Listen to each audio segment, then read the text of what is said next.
Hello everyone, how are you doing? I'm a little bit later on this video for the week, and I'm taking a break from goals, not because anything important is coming, it's just because I needed an extra week before I figured out what our goals are and where we're headed. So expect that video next week to talk about. Today I'd like to talk about a book that we're reading on staff.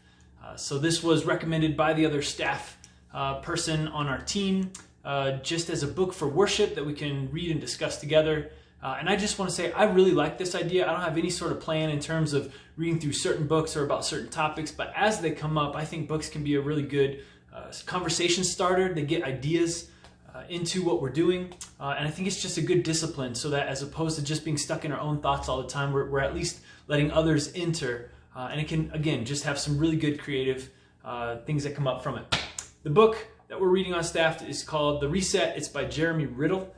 He's a worship pastor. I think he calls himself like a traveling worship pastor now. He used to work on staff at a church, and it does now, but he's traveled around mainly over on the West Coast in California. He's got some thoughts about worship. Overall, on the book, it's a good book, nothing really groundbreaking, but it's all about how do we get back to the heart of worship. He feels we as a culture have turned worship music into something not very worshipful. So he's got descriptions, suggestions, kind of diagnosing the problem, and then how do we get better from there. I think if you're going to read this book, the chapter you want to read is chapter 9. Chapter 9 to me feels like the chapter that he really wanted to write that made him write the book. The other chapters, I think, either set up the argument or kind of apply the argument, but in chapter 9 he talks a lot about how in America we've industrialized Christian music. We've taken the heart of worship out of it, and we've let it be driven by money and kind of ruled by entertainment value. And he says that's seeped into our church experience as well. And I think he's got a lot of great points there. Overall, the things that I take from this is I need to, as the lead pastor, and since we don't have a worship pastor on staff, we're all volunteers, I need to be vocal about what our worship is and what it should be, and then how to direct keeping this heart of worship.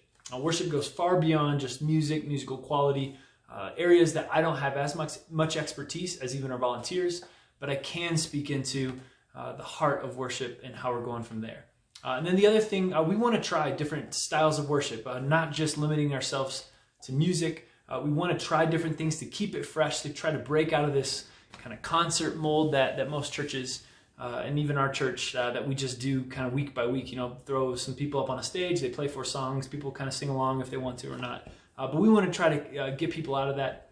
But everything we do, I think after reading this book, I want to make sure I know why we're doing it, that it's not just gimmicky or it's just trying to get people out of their seats or get people to sing or respond, but rather it's a reflection of who our God is, and it's just a creative way that we're engaging with Him in worship. So those are my thoughts on this book, The Reset, Jeremy Riddle. If you have thought about reforming worship or what that's supposed to look like at your church, read chapter 9, and then you can decide whether or not you want to read the whole book. All right, take care. You guys have a great week.